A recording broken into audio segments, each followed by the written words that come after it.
Good evening. In our headlines for tonight, members of the 16th New Legislative Assembly have been sworn into office and have elected the Speaker of the Assembly and Premier for the next 3 years. Premier Sir Toke Tahalangi has announced his cabinet ministers and members assisting ministers during a swearing-in ceremony today, and they aim to move forward with government's developments. Air New Zealand has signed an agreement with the Niue government to extend the 2-week flights a week all year round. Ransomware cyber attacks causes concerns worldwide, and local ICT experts are warning people to be vigilant. White Sunday programs around the island gave children a chance to build confidence for public speaking. Last Friday marked another milestone for the Niue Legislative Assembly as representatives were sworn in to the 16th Niue Legislative Assembly. The first order of business was to elect the Speaker of the Assembly and the Premier.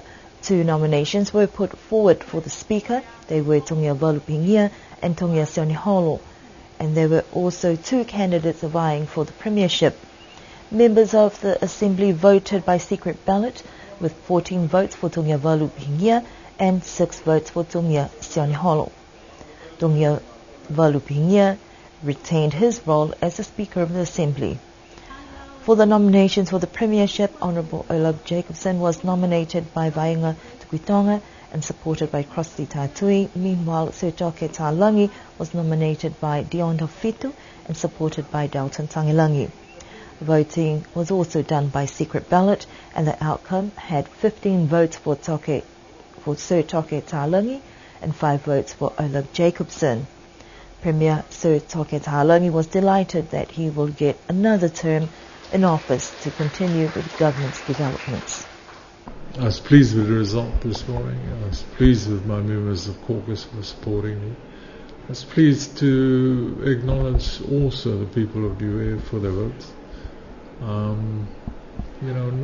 All of these steps that have been taken have culminated in the election of myself today as Premier and the Speaker. Now it's hard work. I acknowledge the fact that other members in the House may not have necessarily supported me. That's okay. It's their right. It's a democracy we're working in, and therefore I'm happy. I'm also happy that Mrs. Olaf Jacobson has indicated a desire to become Premier. In the future, who knows? Somebody will step up to do the type of work that we're doing at the present moment. The biggest issue, as I see it, is we need somebody who has an understanding of business, and we need somebody who understands that the finance and economic issues that are involved, and make sure that we protect ourselves, firstly, and secondly, to take some risk, but not very much of a risk. I have already said, I think, to you that I'm inclined to take risks with my own money for whatever reason, but for the Niue money, no. Niue government money, no. For the people of Niue, no. I'm not prepared to take that type of risk. Common Role member Olaf Jacobson accepted the outcome that did not come as a surprise. I actually anticipated the outcome. I had a fair idea which way it would go. I even had a fair idea where people stood. And even though it was a secret ballot, members did not indicate where they stood, but it was very clear that the 5 that stood for my nomination were obviously the opposition team of old. And you'll recall that because I've come in, I do not have any allies left. And so I wasn't expecting that. But I'm grateful to the members who were opposition of the past that have supported my nomination, and I'm happy that they were able to put it through. even though people voted the way they did, it is their right to do that. But sometimes it's nice to know this is a small community we live in, and people should not be scared to make a commitment as to where they stand. And that way at least people know you're not one of those people that sits on the fence and wait to see what happens and then saddle along with that. The 4 new members in the Assembly, Olaf Jacobson, Michael Jackson, Moana and Maureen Melekitama, were all given the opportunity to deliver their introductory speeches and provide an insight of what they hope to achieve. We spoke to 2 of them to find out how they felt about becoming or being welcomed into the Assembly and what role they hope to play in moving things forward politically. For me today, it's basically a time to give thanks to my village for deciding, making a decision to vote me in as the representative for Tuapa. So I'm really grateful to everyone. But I'm a bit calmer now than I was, I guess, last Saturday. It's been a interesting time this morning, especially with the election of the Speaker as well as the Honourable Premier.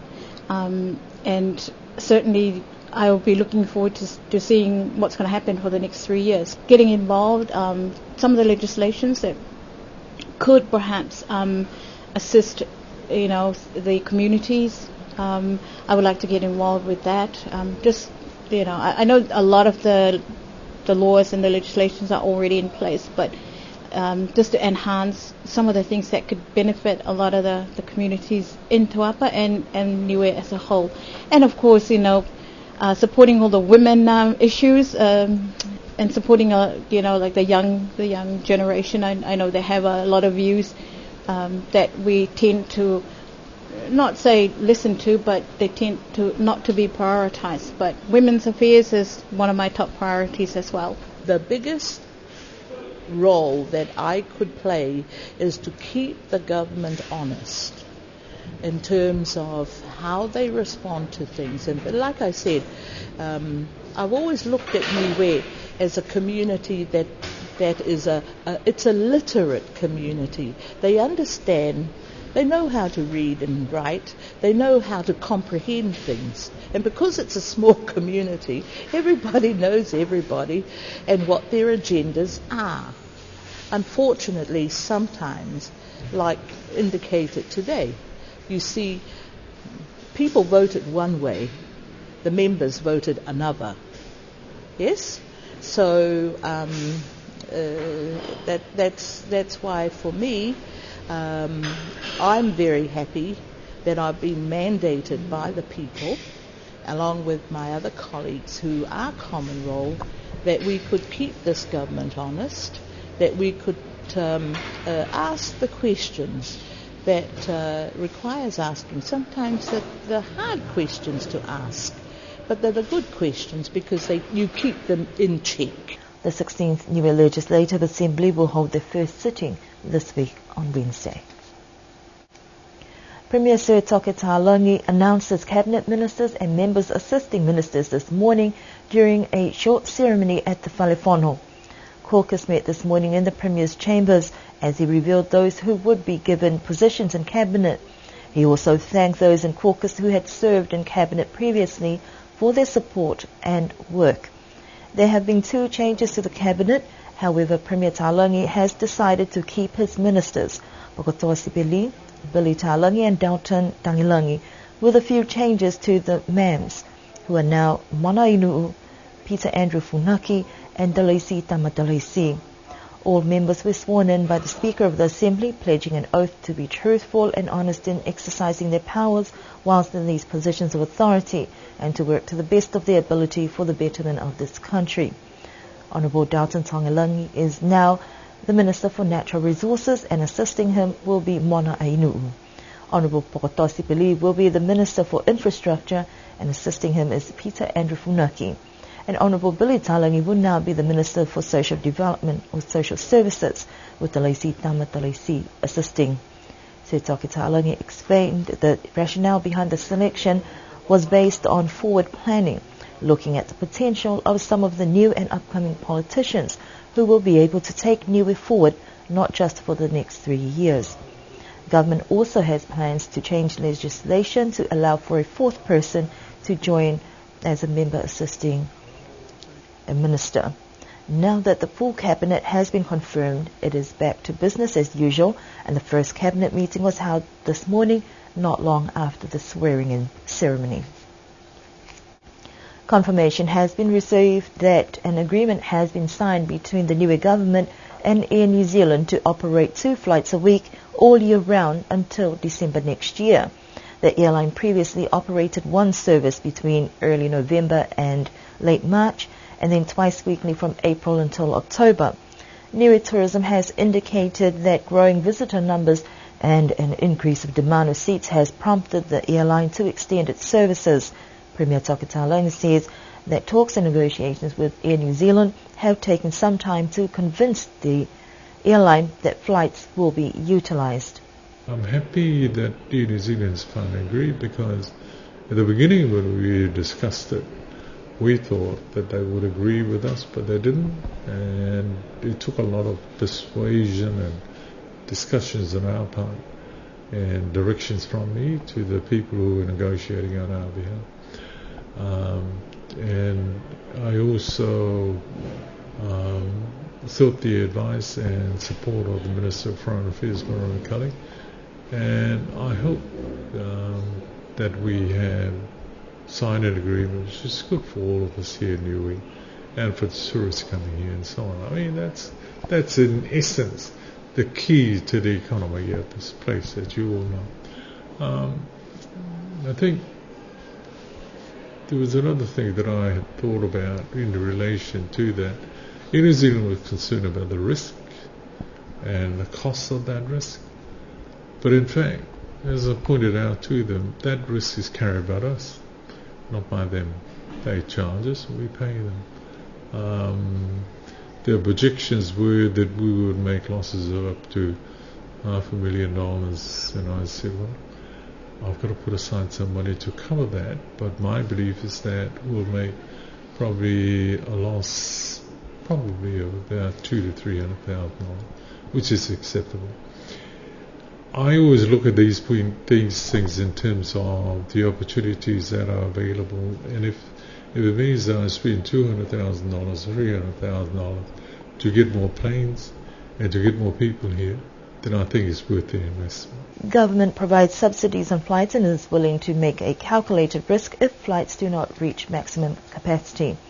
There are also developments taking place in Niue, like the expansion of the scenic Matavai, with the addition of accommodation and a conference centre that has given the airline confidence to extend its services to Niue.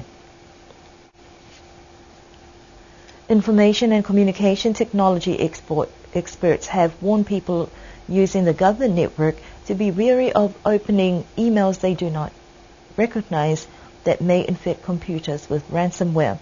Reports have surfaced over the past few days detailing how WannaCry program is the biggest cyber attack that has hit at least 150 countries, infecting about 30,000 machines worldwide since it started spreading last Friday.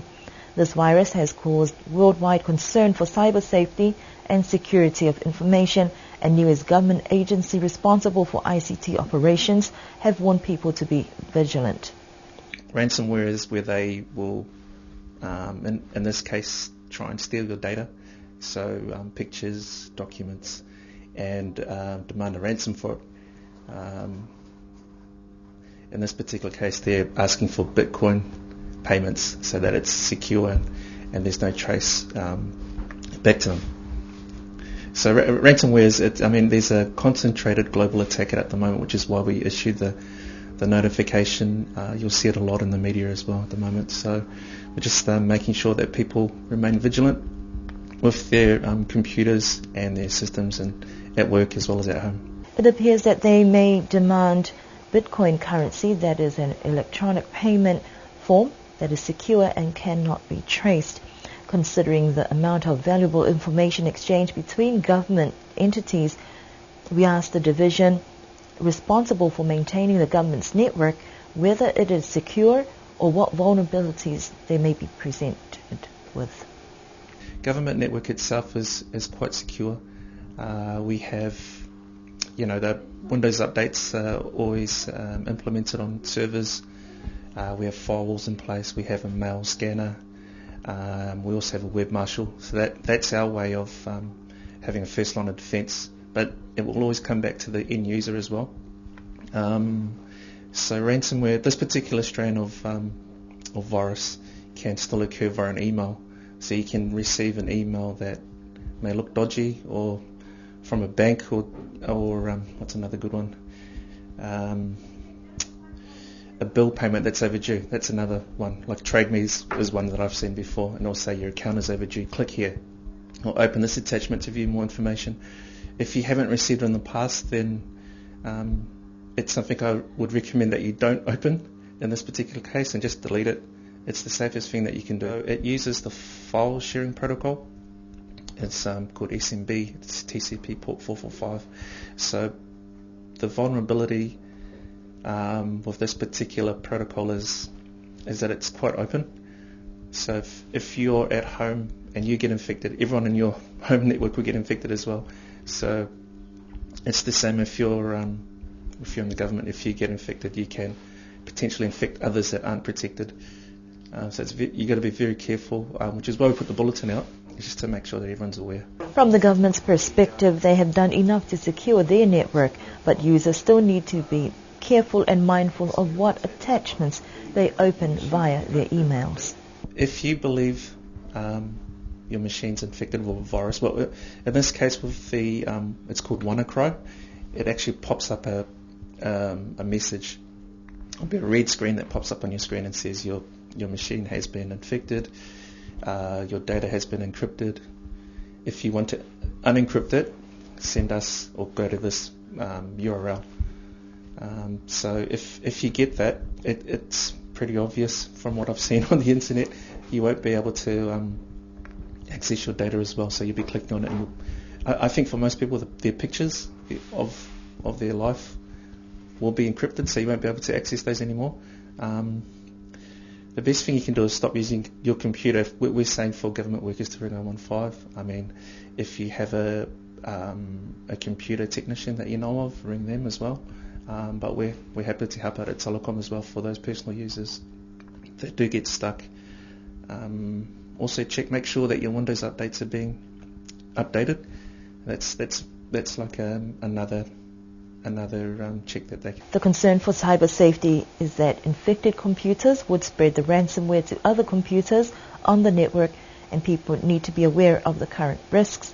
Advice from ICT experts is that people should back up valuable documents, files and images onto other external devices to avoid being held to ransom. The Ecclesia Keresiano Niue parents around the island proudly watched their children perform their sermons in front of congregations during White Sunday over the weekend. On White Sunday, kids dress up in their best and prettiest white clothes and head to church to wait to do their sermon. White Sunday has always been a program that builds young children's confidence and courage in public speaking. White Sunday coincides with Mother's Day, and different congregations have programs for mothers, some children presenting mothers with small gifts and a dedication during their sermon on the day. From observation, as the years go by, the number of Sunday school children have decreased, but parents make up for the numbers by representing their households. A number of congregations ended the day with a short program having desserts to reward children on a job well done. And that concludes our news bulletin for this evening. We do hope you can join us again for our next news bulletin on Thursday.